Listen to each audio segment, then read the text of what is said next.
Olunaku lw'eggulo, sipiika w'ekibuga Masaka Akiliz Mawanda yayise olukiiko lwa kkanso okubeerako bye bakubaganyako ebirowoozo mu kulungamya obuweereza bwabwe eri abantu baabwe.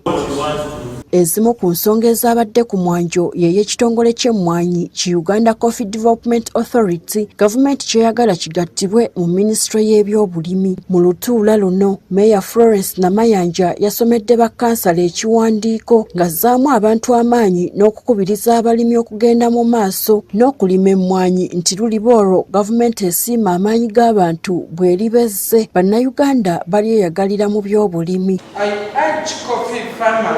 Not to lose heart.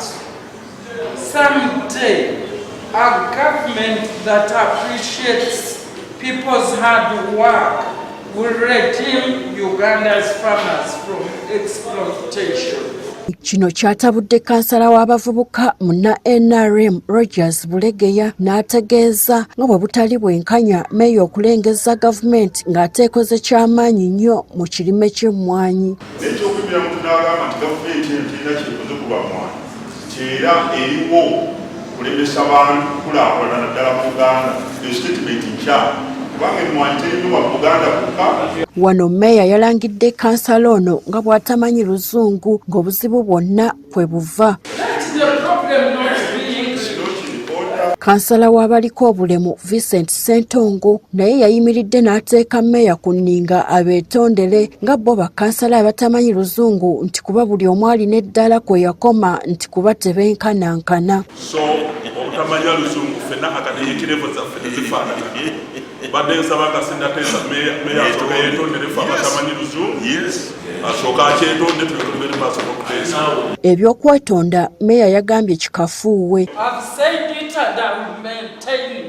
Kyo kitegeeza nti obutamanya luzungu kyateeka okubeeramu ng'okola ki ng'oli mu kkanso naye ate okujolo nga nze ndaba kyekikulu okubeera ng'omanyi oluzungu naye nga towa banno kitiibwa nkakasa naawe tebasobola kikuwa. Ate nga waali Meeya w'ekibuga kitegeeza ekibuga kino kimuwulira ate n'ensi yonna eba emuwulira nga Meeya.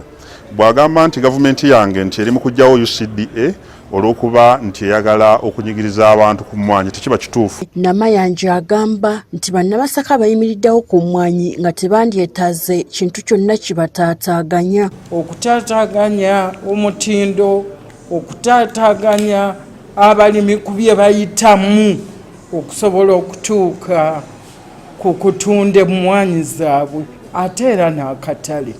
Wetusabira bamemba ba palamenti bingi ebiwulirwa nti baalidde wensabira abaka ba palamenti yonna n'abantu babe babateeke ku nninga tukyalina omukisa okugaana oba okusimbira ekkuuli etteeka ly'emmwanyi eryo.